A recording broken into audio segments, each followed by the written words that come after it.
दोस्तों आज हम जा रहे हैं समुंदर पे और आप लोगों को समुंदर के अल्लाह ताला के खूबसूरत नज़ारे भी दिखाएंगे।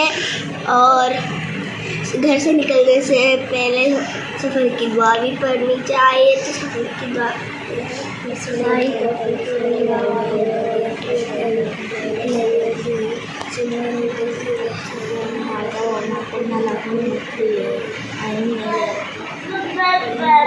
तो मिलते हैं आप लोगों से समुंदर पे। अल्लाह हाफ़िज़।